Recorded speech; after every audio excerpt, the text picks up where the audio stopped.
사람들의 부요함이라는 제목으로 같이 말씀을 나누겠습니다. 여러분은 은혜 받은 사람의 모습 하면 어떤 모습이 떠오릅니까? 은혜 받은 사람. 저 사람이 은혜를 받았는지 안 받았는지 뭔가 외형으로 분명히 드러나게 돼 있는데, 은혜 받은 사람은 어떤 모습이었어요? 여러분이 생각할 때. 그리고 여러분이 또 은혜 받았을 때는 여러분은 어땠습니까? 박수치고 춤추고 높이 소리 높여 찬양하고 이런 거였습니까?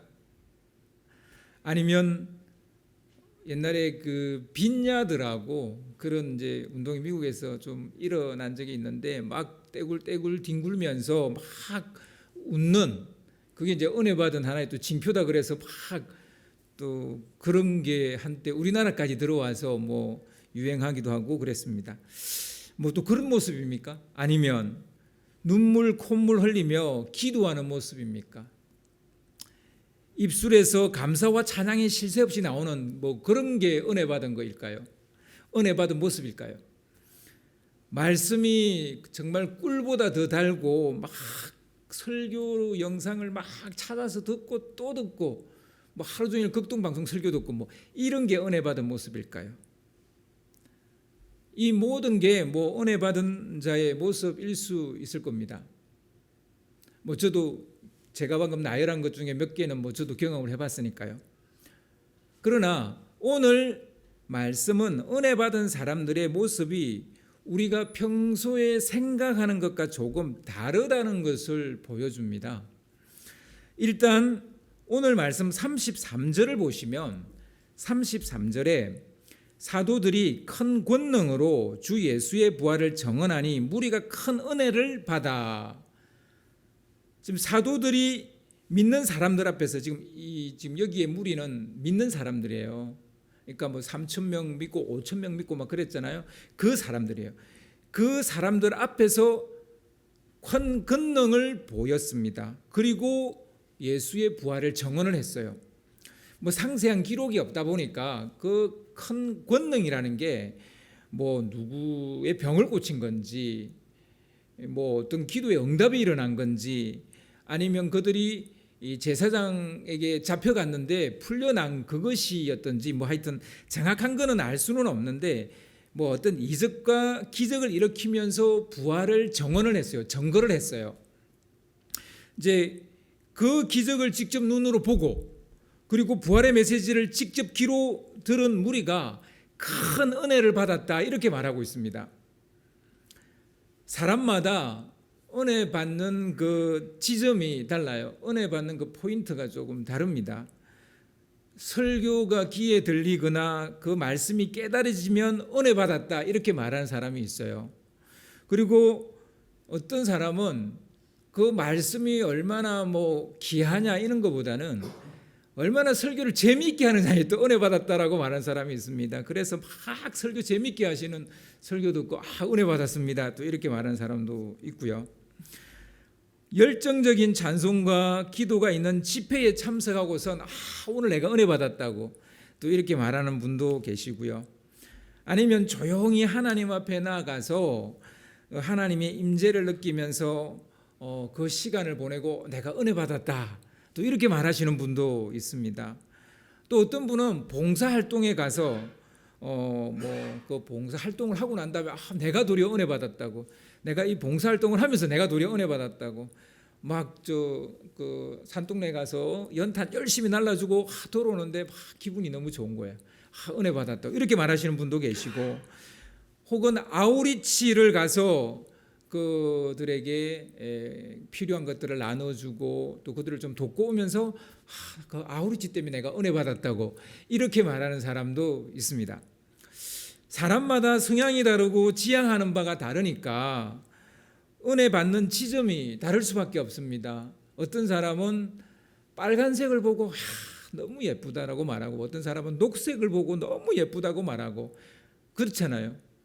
어떤 사람은 봄에 나는 그 새싹을 보고 그 파릇파릇한 그 녹색을 보고 정말 좋다고 말하는 사람이 있고, 어떤 사람은 정말 빨갛게 핀 철쭉꽃을 보고 막 연산홍을 보고 너무 이쁘다고 말하는 사람도 있는 거예요. 은혜 받는 지점이 서로 다릅니다. 그럼 사도행전은 은혜 받은 사람들의 모습을 어떻게 그리고 있을까요? 초대교회 성도들은 은혜를 받았을 때 어떤 모습을 보였을까요? 먼저 오늘 말씀 32절을 한번 봅시다. 오늘 말씀 32절을 보시면 믿는 무리가 한 마음과 한 뜻이 되어 모든 물건을 서로 통용하고 자기 재물을 조금이라도 자기 것이라 하는 이가 하나도 없더라. 이게 지금 그들의 은혜 받은 모습입니다. 은혜를 받자 그들은 네 거, 내 거 그런 거 없어졌어요. 모든 물건을 서로 통용합니다.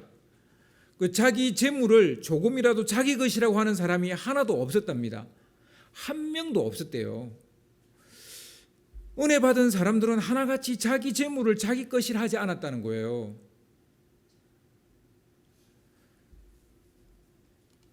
뭐 여기까지는 좋습니다. 그죠? 뭐 여기까지는 우리도 종종 볼 수 있는 모습이에요. 근데 문제는 34절과 35절이에요. 제가 왜 이걸 문제라고 말하냐면요. 정말 우리는 감당하기 어려운 말씀이기 때문에 받아들이기가 좀 어려운 말씀이에요. 그래서 제가 문제라고 말을 하는 겁니다. 한번 읽어볼까요? 34절 그 중에 가난한 사람이 없으니 이는 밭과 집 있는 자는 팔아 그 판 것의 값을 가져다가 사도들의 발 앞에 두매 그들이 각 사람의 필요를 따라 나누어 줌이라. 이 나누어 준다는 말, 가난한 사람이 하나도 없었다 이 말은 굉장히 좋아요. 그죠? 근데 그렇잖아요. 누군가가 누군가에게 나누어 주려면 누군가가 그것을 내놓아야 나누어 줄 수 있잖아요. 근데 그 내놓은 게 어마어마한 거예요. 밭과 집을 내놨다는 거예요. 밭과 집을 내놨다는 거예요. 그러니 이게 이제 조금 뭐야 이렇게 되는 거죠. 여러분 밭과 집 내놓을 수 있습니까? 이게 쉽지 않은 일이잖아요. 사도들의 발 앞에 두었다는 것은 교회 공동 소유가 되게 했다는 거예요.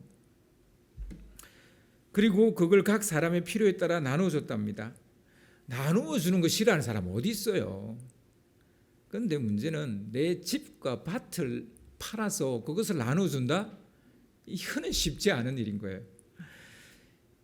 이것이 은혜 받은 사람들에게 공통적으로 나타났던 현상이고 일종의 어떤 정상이고 특징이었다는 거예요. 이 말씀이 사도행전 초반부에 이렇게 나오는데 우리는 은혜 받았다 그러면 뭐 찬송하고 뭐 아우리치 갔다 오고 봉사하고 이런 건 은혜 받았다는데 이거는 은혜 받았다고 말을 안 하는 거예요. 왜 그럴까요? 하기가 어려우니까. 그런데 사도행전은 다른 거로 은혜 받았다라고 기록하지 않았고요. 은혜 받은 모습을 이렇게 그리고 있는 거예요. 그게 이제 우리가 바라는 바와 성경이 이야기한 바가 이제 여기서 다른 거죠. 이 모습은 마치 술에 취한 사람과 비슷합니다. 저의 이종 사촌 형님이 있는데 나이 차이가 많이 나서 형님인지 뭐 아저씨 뻘인지 뭐 하여튼 뭐 한 5촌 되는 그런 느낌이에요. 그런 분이 계시는데 이제 이분은 술만 드시면 지갑을 열어요. 그리고 막 그 제 어릴 때 막 뭐 만 원짜리 막 한 10장이 막 나오는 거예요. 근데 저한테만 그렇게 주는 게 아니라 막 우리 형제들 다 주는 거예요. 저분은 돌아가실 때 차비는 남겨놓나 이런 고민이 할 정도로 정말 이 술만 드시면 마음과 손이 굉장히 넉넉해지는 분이었어요. 어째서 저는 이 술에 취하신 분과 이 은혜 받은 사람의 모습이 비슷한지 저는 잘 모르겠어요. 잘 모르겠는데 뭐 대충 제가 눈치채는 거는 어떤 뇌의 어느 부분이 마비가 되는 것과 은혜 받았을 때와 이 술 취했을 때 마비되는 부분이 같지 않나 싶어요. 그래서 이렇게 넉넉해지는 거 아닌가 싶은데 아무튼 비슷해요. 그 넉넉함이라는 게 하나의 그 은혜 받은 자의 정세 혹은 정상이에요. 그런데 문제는 많은 크리스찬들이 이 말씀 때문에 시험에 든다는 거예요. 이게 사실이에요. 시험에 드는 게 사실이에요. 우리의 현실이에요. 시험의 양성도 두 가지로 나타나는데요. 첫째 양상은 이 말씀대로 살 수 없으니까 시험에 들어요. 이 말씀대로 할 수가 없으니까 집이나 아파트를 팔 수가 없으니까 또 팔고 그것을 또 교회에 이렇게 내놓을 수가 없으니까 이게 시험에 드는 거예요. 재산을 팔아서 다 내어놓는 것이 어디 그리 쉽습니까? 어렵죠. 그러니까 죄책감 같은 게 드는 거예요. 여러분, 이런 마음이 기본적으로 깔려 있다 보니까 헌금 설교하잖아요. 그러면 시험에 들어요. 교회 다니는 거 안 다니겠다고 그저 교회 다니는 거 포기해 버려요. 이렇게 시험 드는 양상이 하나 있고요. 두 번째 양상은 이와 반대입니다.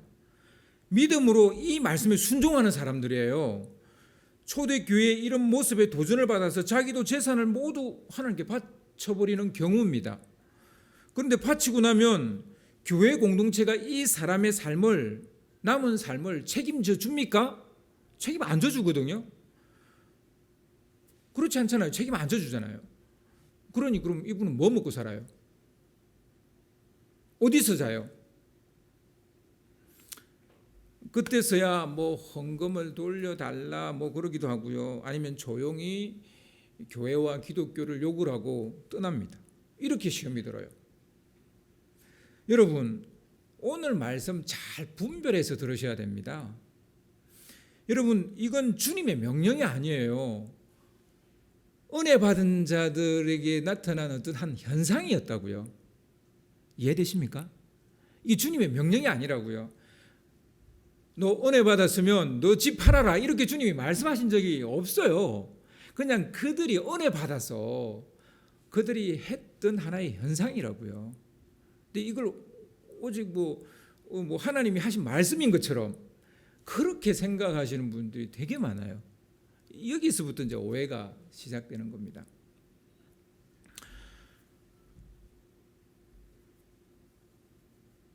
은혜 받은 초대교회 성도들에게 나타난 현상이고 특징이었을 뿐입니다. 무조건 따라야 하는 율법도 아니고 규례도 아니고 예수님이 산상수훈이라고 말씀하신 그런 어떤 산상수훈도 아니에요. 율법의 반대는 은혜입니다. 그러니까 이거는 은혜 받은 자의 특징이라고요. 여러분, 율법과 반대되는 게 은혜라고요. 우리가 값없이 은혜를 받았잖아요. 그래서 그냥 값없이 은혜를 다른 사람에게 베푸는 거예요. 좋아하는 사람을 닮아가는 원리와 비슷한 겁니다. 안 했다고 해서 죄가 되고 그런 게 아니라고요. 어느 정도 정리되셨습니까? 일면 이런 삶도 그럼 나쁘지는 않아요. 자기 재산을 팔아서 교회 바치는 나쁘지는 않아요. 자기 재산을 다 팔아서 그 돈을 공유 소유, 교회 공유 소유로 만들고 공동체 생활을 한다면 문제될 게 없어요. 그래서 중세 시대로 말하면 수도원 생활과 약간 비슷하다고 할 수 있는데요. 나중에 수도원이 왜 부자가 됩니까? 수도원이 나중에 중세는 제일 큰 부자가 돼요. 국가보다도 더 큰 부자가 되고 영주보다도 더 큰 부자가 돼요. 왜 그런지 아십니까? 자기 재산을 수도원에 바치고 수도원에서 남은 생을 살았기 때문이에요. 그런 사람들이 자꾸 늘어나니까 수도원의 재산이 어떻게 되겠어요? 날로 늘어나는 거죠. 근데 요즘에는 이제 이런 약간의 공동체들이 있어요. 대표적인 게 둘의 공동체 같은 건데요. 둘의 공동체가 이와 비슷합니다. 그래서 둘의 마을에 들어갈 때 자기 전 재산을 거기에다가 공동 소유로 맡기고 죽는 날까지 거기서 살고 죽으면 그것은 이제 둘의 공동체의 이제 공동 소유가 되겠죠. 공동 재산이 되겠죠. 이런 공동체가 있기는 해요. 우리 기독교 안에도. 그러나 부양해야 할 가족이 있거나 당장 경제 활동을 해야만 살아가는 사람들이 이런 넉넉함을 가진다면 어떻게 되겠어요? 안 되죠. 시험에 드는 거예요. 자기가 해놔놓고 시험에 드는 거예요. 안 해서 시험 들고 해서 시험 들고 이렇게 되는 거예요. 그래서요, 넉넉함을 함부로 발휘해서는 안 됩니다. 발휘해야 될 때 발휘해야 되는 거예요. 그 당시에 재산을 팔아 공동 소유로 바친 예가 이제 오늘 말씀에 나오죠. 36절, 37절을 보시면요, 좀 띄워주세요. 구브로에서 난 레이족 사람이 있으니 이름은 요셉이라. 뭐 우리 요셉이란 뭐 이름보다는 이제 그 사도들이 일컬기를 바나바라고 이렇게 불렀는데 뭐 위로의 아들이다 이런 뜻이에요. 바나바입니다. 그가 밭이 있었어요. 근데 그 밭을 팔아서 그 값을 가지고 사도들 발 앞에 뒀다는 거예요. 이제 이 사람이 바나바가 대표적으로 이제 그렇게 한 사람이에요. 근데요, 바나바의 이 사건을 일반화시키면 안 돼요. 보편화시키면 안 됩니다. 바나바가 했으니까 나도 할 수 있다. 예, 가능은 해요. 근데 모든 크리스찬이 그래야 된다. 그건 아니에요. 그는 전도자로 아예 살기로 작정을 했단 말입니다. 전도자로 사니까 자기가 농사 질 일이 있어요, 없어요? 없죠. 그러니까 그 밭을 팔아서 교회에 바쳤더니 그 돈으로 어려운 사람들에게 나눠준 거예요. 사도들도 평생 주님의 제자로 사도로 살기로 결정을 했잖아요. 그러니까 그물과 배를 버리고 주님을 쫓은 겁니다. 그들이 다시 어부가 될 것 같으면 그거 팔면 안 되죠. 만약 이런 예외적인 상황이 아니라면 재산을 팔아서 교회에 바치면 이단이다, 사입이다 이런 소리를 듣게 되는 거예요. 따라서 재산 다 바쳐야 하나, 뭐 일부만 바쳐야 하나 이런 고민 더 이상 하지 마세요. 여러분 그냥 저처럼 목사 될 거 아니면 여러분 재산 바치지 마세요. 여러분 가족들 부양해야죠. 먹고 살려야죠. 애들 학교 보내야죠. 학원 보내야죠. 대학 보내야죠. 여러분이 이제 다 살아서 이제 정말 하나님 부를 날이 얼마 안 남았어요. 본인도 느껴요. 그러면 이제 유서를 쓸 거 아니에요. 자녀들에게 뭐 상속을 얼마 하고, 그러고도 좀 남는 재산이 있다면 여러분 그거를 교회에 바친다. 전혀 문제될 게 없어요. 그래서 뭐 교회 당회나 목사님께, 목사님 이 재산을 교회에 바칠 텐데 이거를 장학재단을 만들어서 교회 후학들을 길러냈으면 좋겠습니다. 너무나 아름다운 일이죠. 그런데요, 자기 자녀도 지금 양육하고 있는 중인데 재산을 다 팔아서 그렇게 해버리면 어떻게 되겠어요? 안 되죠. 안 돼요. 이거는 하나님이 자녀를 주시면 내게 첫 번째 임무예요. 그 다음 비전이 있고 뭐 사명이 있는 거예요.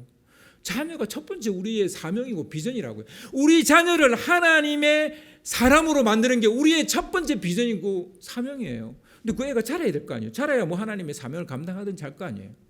키워야죠. 그래서 이 선우를 구별 못 하시는 분들, 자기가 잘못 선택을 해놔놓고 자기가 시험에 들어요. 제발 이러지 마시기를 바랍니다. 방금 말했던 예외적인 상황은 있을 수 있어요. 뭐 공동체에 들어간다든지, 자기 남은 생을 이 공동체 안에서 내가 생활하겠다. 그러면 그럴 수 있어요.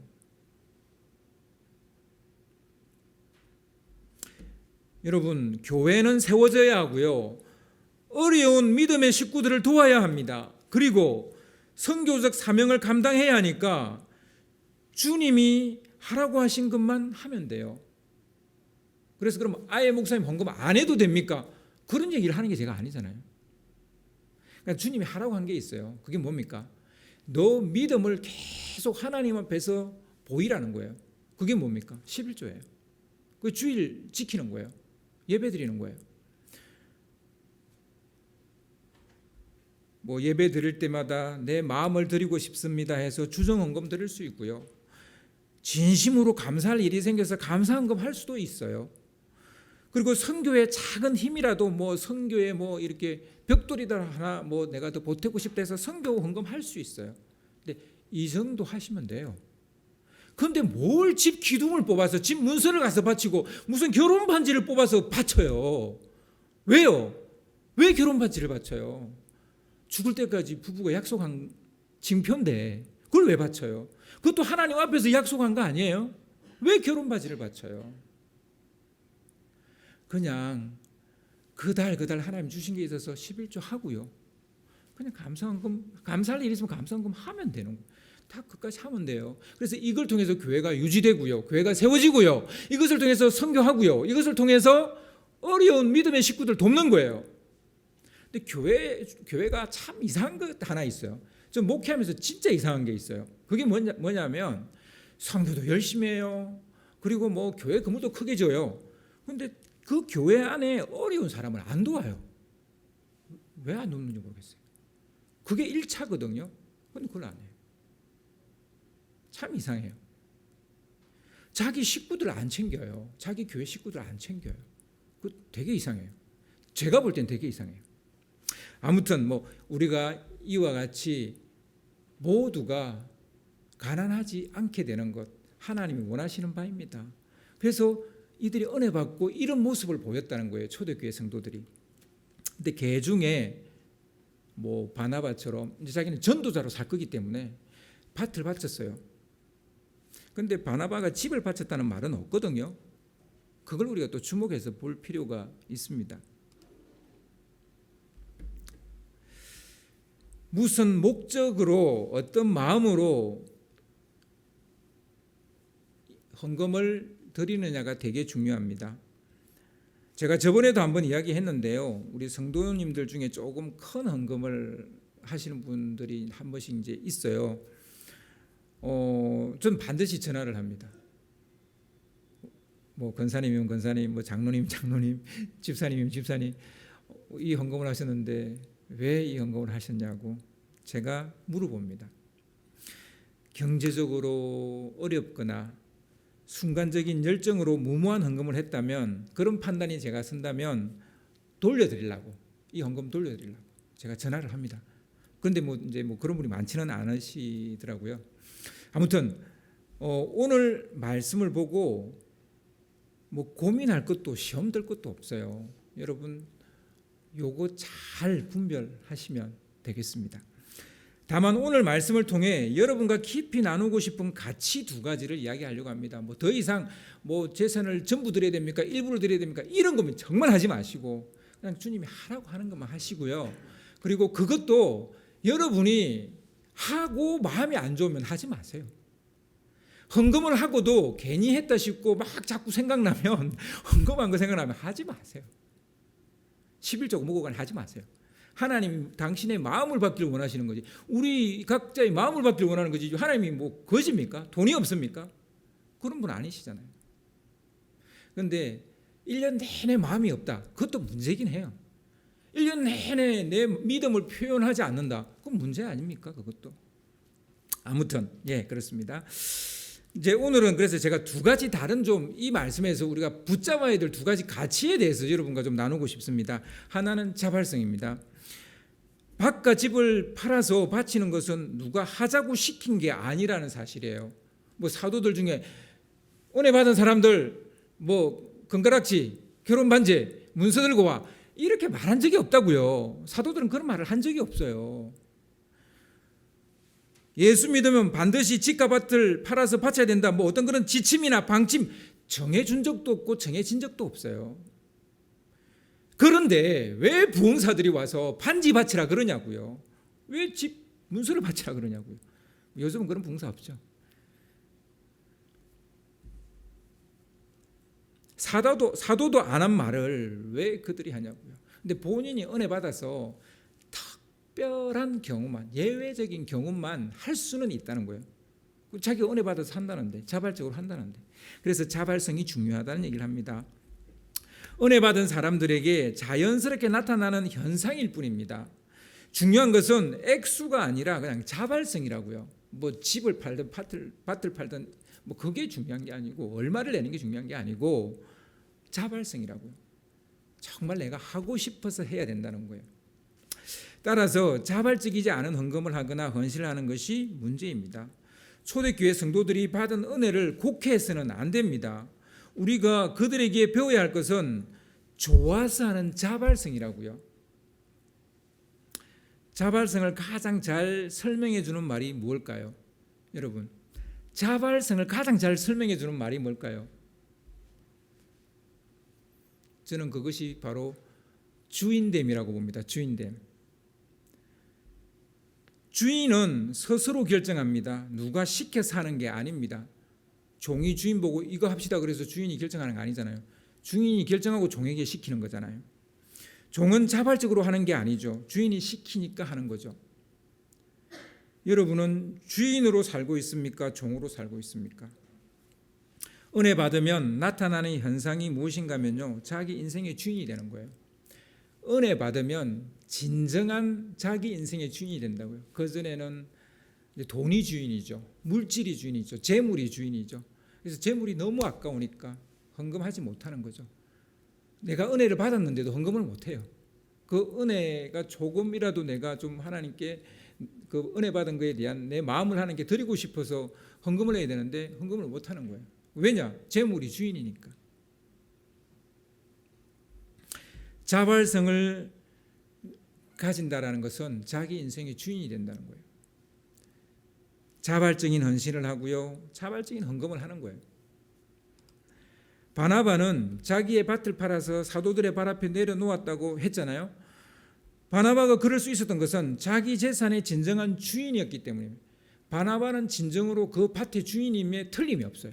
그 자기 밭이니까, 자기가 그 밭의 주인이니까 자기는 이 밭을 팔 권리도 있고 안 팔 권리도 있는 거예요. 근데 이 밭을 팔아서 어려운 사람을 위해서 나눠주기를 원했다는 거예요. 진정한 주인의 모습이죠. 만약 재물이나 재산이 나의 주인일 때 우리는 그것을 마음대로 처분을 못합니다. 내게 아닌 걸 내가 처분할 수 있어요? 내 집이 아닌, 내가 지금 전세를 살고 있는데 이 집을 내가 팔 수 있어요? 그럴 수 없잖아요. 좋은 예가 또 이어서 나오는데요. 뭐 이걸 좋은 예라고 해야 될지 잘 모르겠습니다만 아나니아와 삽비라 이야기가 이어서 나옵니다. 아나니아와 삽비라는 믿는 사람들이 막 이렇게 재산을 팔아서 바치는 그런 분위기가 막 조성되니까 이 부부도 그렇게 하기로 마음을 먹었어요. 그런데 안타깝게도 이들에게 결정적인 무엇인가 문제가 있었어요. 그게 뭐냐면 자발성이 없었다는 거예요. 다른 사람들이 다 하니까 자기도 한다는 거예요. 자기들도 하겠다는, 자기 부부도 하겠다는 거예요. 하나님은 물질이 없어서, 재물이 없어서 우리에게 헌금하라 하시는 거 아니잖아요. 이 세상은 하나님 안에서 다 돌아가고 있어요. 근데 손이 없어서 하나님이 우리 보고 봉사해라, 헌신해라 그러는 거 아니잖아요. 하나님이 내가 너희를 사랑한 것처럼 너희도 서로 사랑하라 하신 거예요. 그래서 내 재물의 일부를 들여서 내 이웃을 사랑하겠다는 거예요. 내 식구들, 내 믿음의 식구들 사랑하겠다는 거예요. 내가 그들을 위해서 내가 교회에서 봉사해서 그들을 사랑하라는 거예요. 그들을 서로 사랑하라는 거예요. 그래서 하나님은 헌신도 하고 헌금도 하라는 거예요.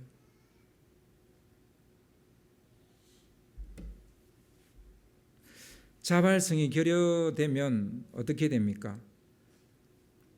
사람을 속여요. 그리고 하나님을 속여요. 그러니까 사람도 속이고 하나님도 속인 그 헌금이 잘못된 거예요. 그 일부를 드린 게 잘못된 게 아니고요. 아시겠습니까? 그 밭을 판 거에 일부를 드렸다고 지금 하나님이 아나니아와 삽비라에게 대노를 하시고 그들을 죽게 한 게 아니란 말이에요. 너는 너 인생에 왜 주인이 못 되느냐는 거예요. 하나님은 우리의 마음을 보고 싶어하는 것이지 뭐 재물이 필요하신 분이 아닙니다. 그리고 우리의 마음이 다른 이에게 흘러가기를 원하시고 그 일로 가난한 사람들이 얻기를 원하시는 겁니다. 그렇게 천국은 만들어지는 거예요. 그렇게 하나님 나라는 이루어져 가는 거예요. 근데 하나님이 하지 못하는 일이 바로 이거예요. 하나님이 우당탕탕 천국 탁 만들 수 있어요. 근데 천국은 그렇게 만들어지지 않는 거예요. 우리가 서로 사랑해야 천국이 만들어지는 거예요. 사랑 없이는 천국이 안 만들어져요. 그것도 사람이 서로 사랑해야 천국이 만들어지는 거예요. 그러니까 이런 하나님이 하실 수 없는 거 우리가 해야 되는 거예요. 우리가 해야 천국이 만들어지는 거예요. 천국이 이 땅에 임하는 거예요. 이루어지는 거예요. 그래서 먼저 우리 사랑하신 거예요. 먼저 독생자를 우리에게 내보내주신. 사랑은 이렇게 하는 거야.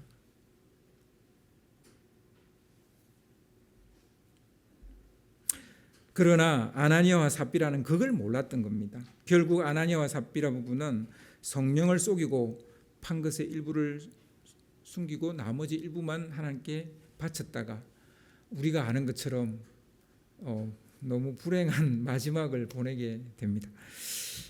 그래도 너무한 거 아닙니까? 예, 너무했죠. 아무리 생각해도 너무했죠.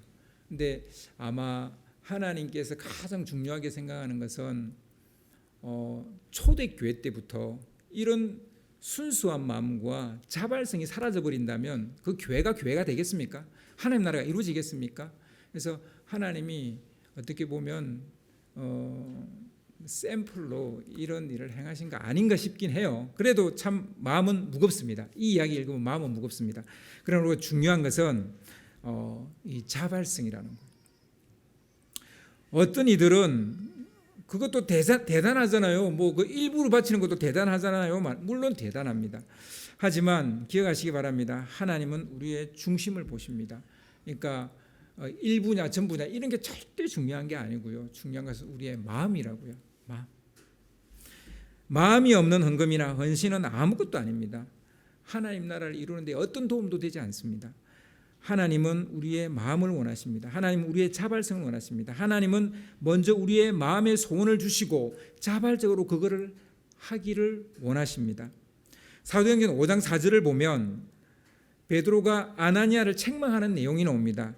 여기에서 우리가 정말 하나님이 베드로의 입을 통해서 뭘 말씀하시려고 했는지 우리가 깨달을 수 있는데요.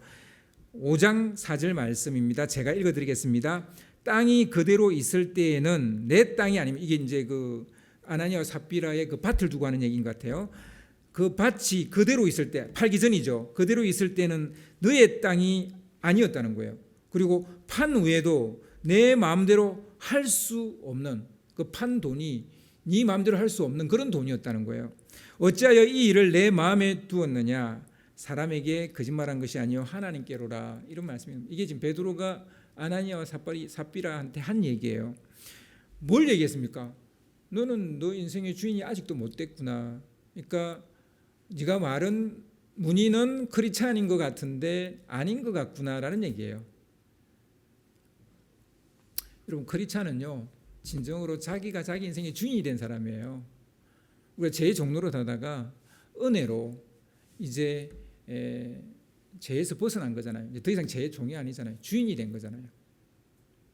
진정한 내 삶을 찾은 거잖아요. 그게 크리스찬이잖아요. 얼마를 숨기고 뭐 얼마를 바치고 뭐 이런 거 아닙니다. 자기 것을 자기 마음대로 하지 못하는 것, 자기 것에 대한 주인이 되지 못하는 것, 이것이 문제라는 것입니다.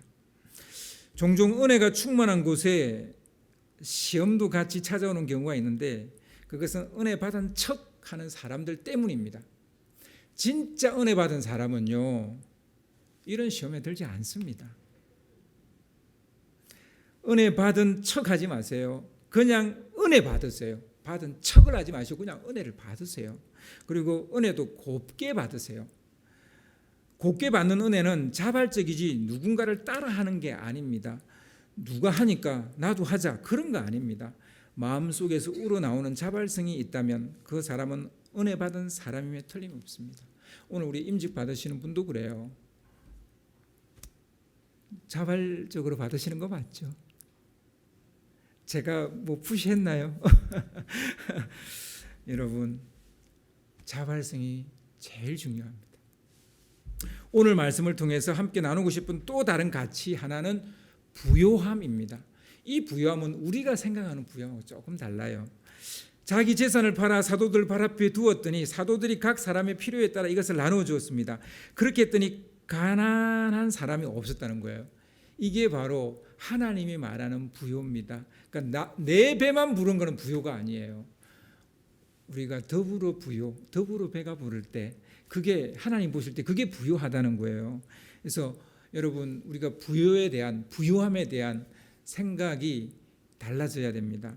34절을 보면 그 중에 가난한 사람이 없으니라는 말이 있습니다. 그런데 반드시 기억해야 할 것은 나눔이 함께 부유해지는 가장 좋은 방법이라는 거예요. 다른 게 아니라 나눔이. 그러나 나눔이 도리어 함께 가난해지게 만들면 어떻게 되겠어요? 그건 재고해야 됩니다. 다시 생각해 봐야 됩니다. 여러분, 나눔을 통해서 가난한 사람이 없어지면 이거는 아름다운 나눔이에요. 근데 나누었는데 계속 가난하면 이거는 다시 생각해 봐야 된다고요. 그래서 우리 뭐 이제 선교사님들이 뭐 아프리카에 막 그냥 밑빠진 독에 물 붓듯이 막 이렇게 나눠요. 근데 그 나라는 안 변해요.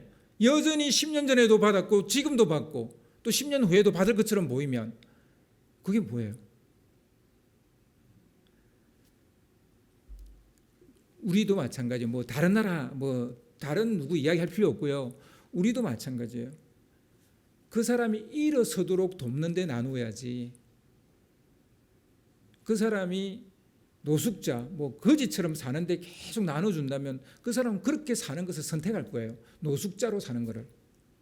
그 나눔이 과연 바른 나눔일까를 생각을 해봐야 되는 거죠. 재산을 팔아서 하나님께 바치는 것이 무조건 잘못되었다가 아닙니다.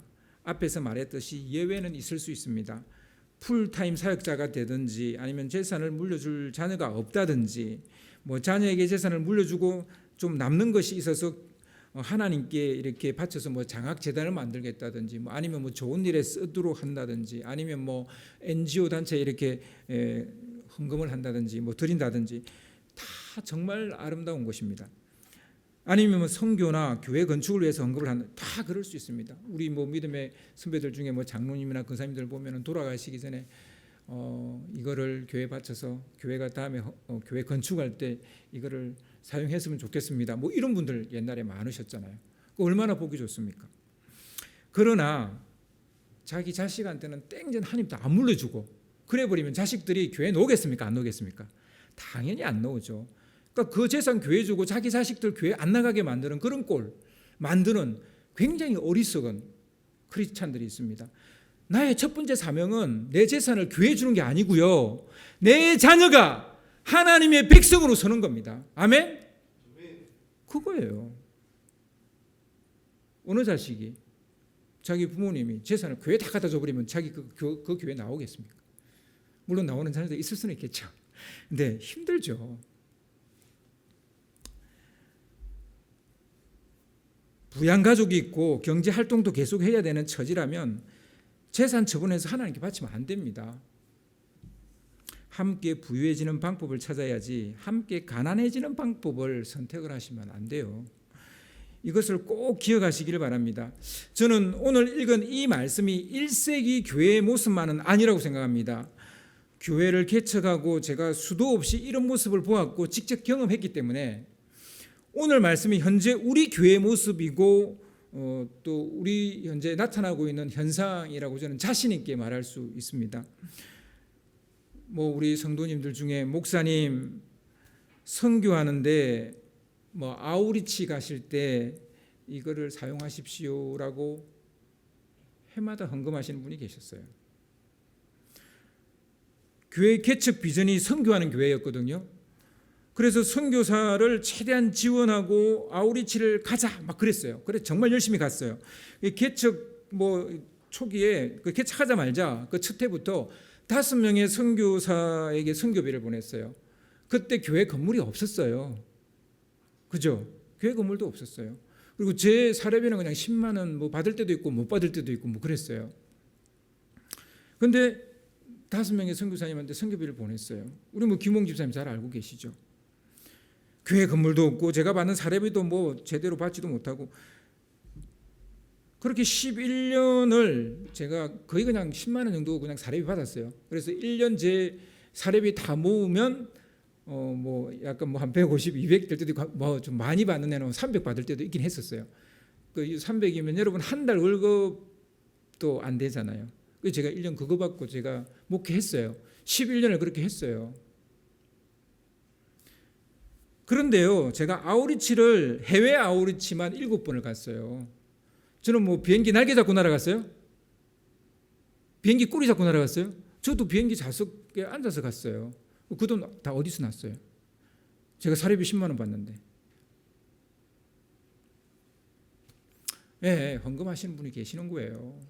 목사님, 아우르치 가실 때 쓰세요.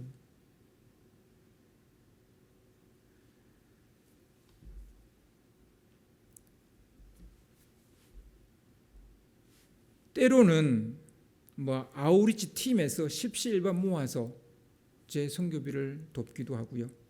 그리고 교회 또 선교 헌금 좀 차곡차곡 쌓인 거에서 또 일부 제 선교비 비용을 또 대기도 하고요. 가난했어요. 가난했어요. 그런데 부유한 거예요. 그런데 부유한 거예요. 내가 주님께 하겠다 한 거 다 했어요. 지난 13년이 그랬어요. 어떤 분은 목사님 생각지 못한 수입이 생겼어요. 교회에 필요한 데 사용하세요. 심지어는 우리 교회 뭐 등록 안 하신 분들도 계셨어요. 그 헌금 들어오면요, 제 사례비 늘렸을까요? 아니요. 저는 그냥 늘 10만 원 받았어요.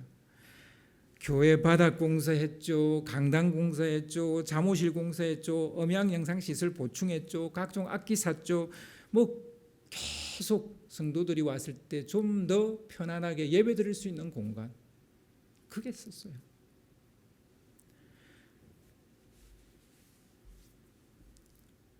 목사님, 이건 절대 헌금이 아닙니다.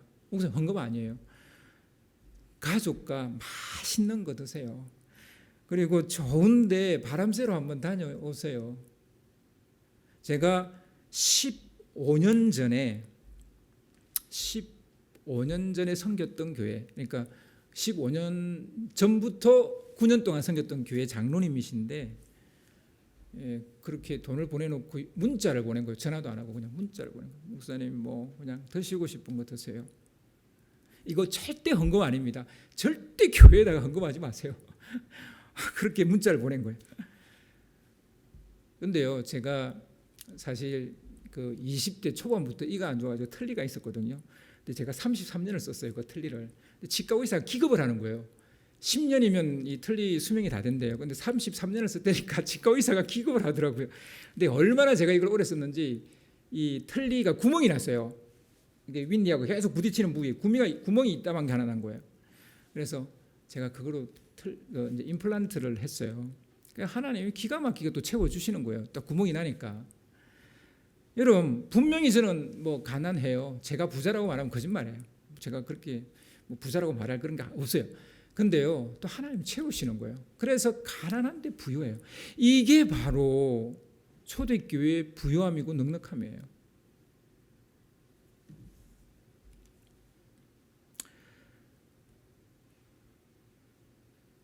개척하고 2020년까지 정확하게 11년 동안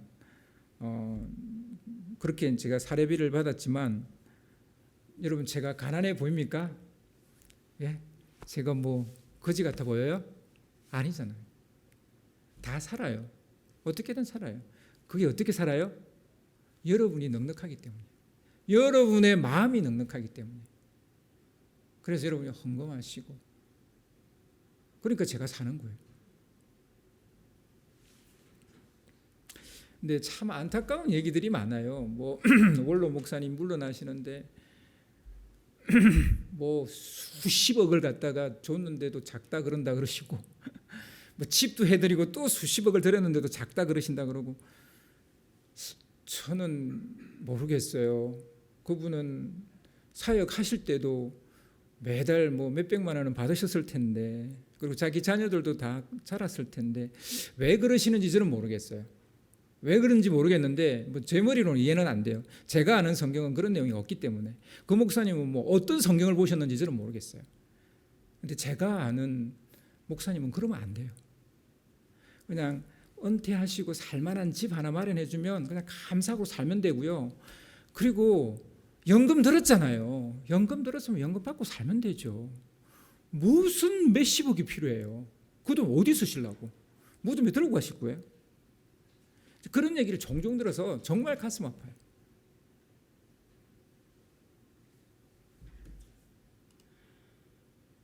여러분, 부요함은 목사님이 은퇴하면서 몇십억을 받아서 부요한 게 아니고요.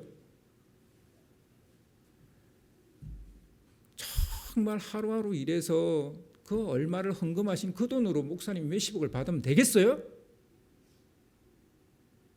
안 되죠.